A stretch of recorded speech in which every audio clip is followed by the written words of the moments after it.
Hi everybody, welcome to this video. In this video I will talk about specifically about Cyrus the Great or Cyrus the Second. We will go briefly through his accomplishments and one of his greatest works, which is the Cyrus cylinder, which is now in British Museum, and the replica of it is in United Nations as a signature for human rights and civil rights. Technically, he's known as the first ruler of empire, and to be more exact, it's called Achaemenid Empire, the first Persian empire that ruled for over 200 years. And he was known as a king of the universe because at that time, Persian Empire was so vast and so multicultural that, according to the information, about 44% of population on Earth was under his rule, and by many authors and philosophers was cherished as a great ruler, specifically Xenophon, who was a military Athenian and was one of the apostles of Socrates. He wrote this book to cherish Cyrus the Great's characteristics and his life, which is partially, however, is fictional, but most of it is real, and it's a really appreciated book by that time. He wrote this book in 390 BC, and later on we see it's an interesting fact that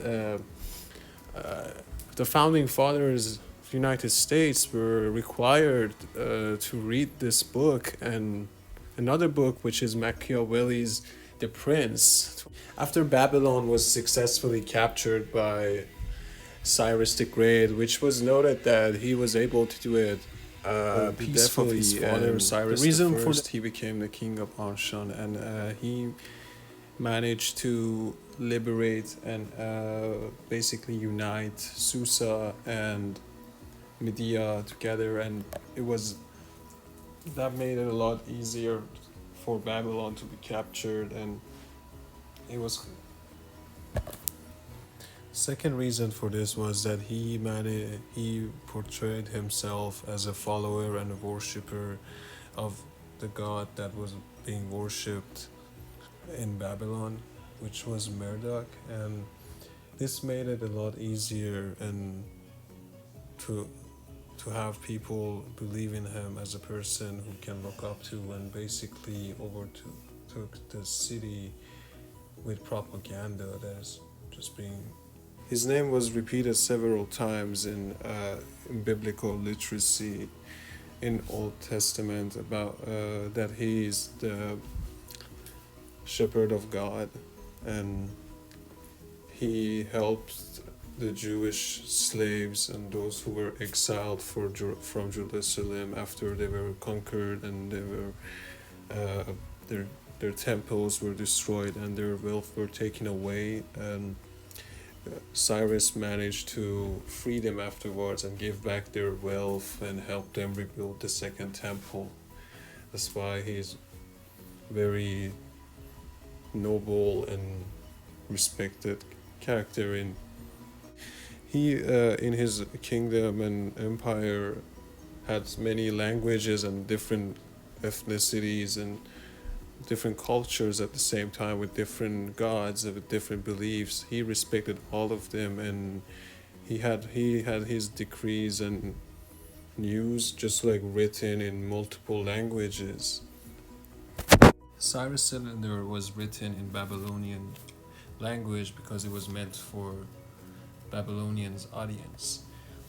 This language was Semitic tongue, similar to modern Arabic and Hebrew and Armenic languages.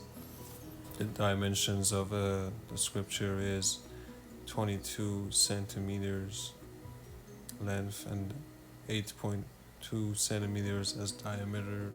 The writing system, there is a traditional cuneiform script that was invented by in the ancient Iraq long time ago, approximately about on 3000 BC. And the way that it was done was by pressing a sharp object like chopsticks on the clay that is not yet fully dry, so it leaves marks, and each symbol is written one by one, and it's a duty of the reader to add them up together and make it as a vowels and the words out come out loud. Cyrus believed in the world with law and justice, and he wanted to create a new order, new government order, which was he was rather to compromise than confrontation